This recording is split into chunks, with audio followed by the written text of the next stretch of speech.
ಅನಂತ್ ಕುಮಾರ್ ಹೆಗಡೆ ಅವರ ಹೇಳಿಕೆ ಏನಿದೆ ಇದಕ್ಕೆ ಸಂಬಂಧಪಟ್ಟ ಹಾಗೆ ಅದಕ್ಕೆ ಈಗ ಸಿದ್ದರಾಮಯ್ಯ ಅವರು ಕೂಡ ರಿಯಾಕ್ಟ್ ಮಾಡಿದ್ದಾರೆ. ಅಂದ್ರೆ ನೀ ಬಾ ಇಲ್ಲದೆ ಬರದೇ ಇರು, ರಾಮ ಮಂದಿರ ಮಾತ್ರ ನಿಲ್ಲೋದಿಲ್ಲ ಅಂತ ಹೇಳಿದ್ರು. ಇದಕ್ಕೆ ಕೂಡಲ ಸಂಗಮದಲ್ಲಿ ಸಿಎಂ ಸಿದ್ದರಾಮಯ್ಯ ಈಗ ಉತ್ತರ ಕೊಟ್ಟಿದ್ದಾರೆ, ಹೇಳಿಕೆಯನ್ನ ಕೊಟ್ಟಿದ್ದಾರೆ.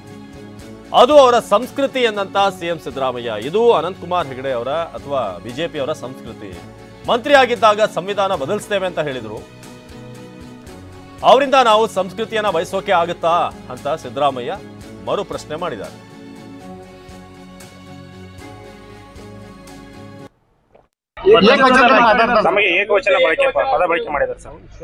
ಸಂಸ್ಕೃತಿ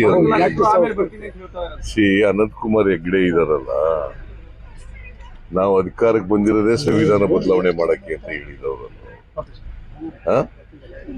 ಮಂತ್ರಿ ಆಗಿದ್ದಾಗ, ಕೇಂದ್ರದ ಮಂತ್ರಿ ಆಗಿದ್ದಾಗ ಇನ್ನು ಅವರಿಂದ ಸಂಸ್ಕೃತಿ ನಾವು ಬಯಸಕ್ಕಾಗತ್ತಾ? ಸುಸಂಸ್ಕೃತರು ಅಂತ ಹೇಳಕ್ಕಾಗತ್ತಾ ಅವ್ರನ್ನ? ಅವ್ರ ಭಾಷೆ ಬಳಕೆ ಇಂಥವೇ ಮಾತಾಡೋದು. ಅವರು ರಾಜ್ಯದ ಮುಖ್ಯ ಜ್ಞಾನ ಇಲ್ಲ. ರಾಜ್ಯದ ಮುಖ್ಯಮಂತ್ರಿಗಳಿಗೆ ಗೌರವ ಕೊಡೋರು ಇದ್ದಾರೆ, ಗೌರವ ಕೊಡದೇ ಇರೋರು ಇದ್ದಾರೆ. ರಾಜಕೀಯವಾಗಿ ಮಾತಾಡೋರ್ನ ಗೌರವ ಕೊಡಿ ಅಂತ ಕೇಳಕ್ಕಾಗತ್ತಾ? ಅವರು ರಾಜಕೀಯವಾಗಿ ಅಶ್ಲೀಲ ಪದಗಳು ಬಳಸಿದ್ರೆ ಅವರ ಘನತೆಗೆ ಕುಂದು ಬರ್ತದೆ ಅಷ್ಟೇ. ನನಗೇನಾಗಲ್ಲ. ಅವರು ಮಾಜಿ ಕೇಂದ್ರದ ಮಂತ್ರಿ ಆಗಿದ್ದವರು.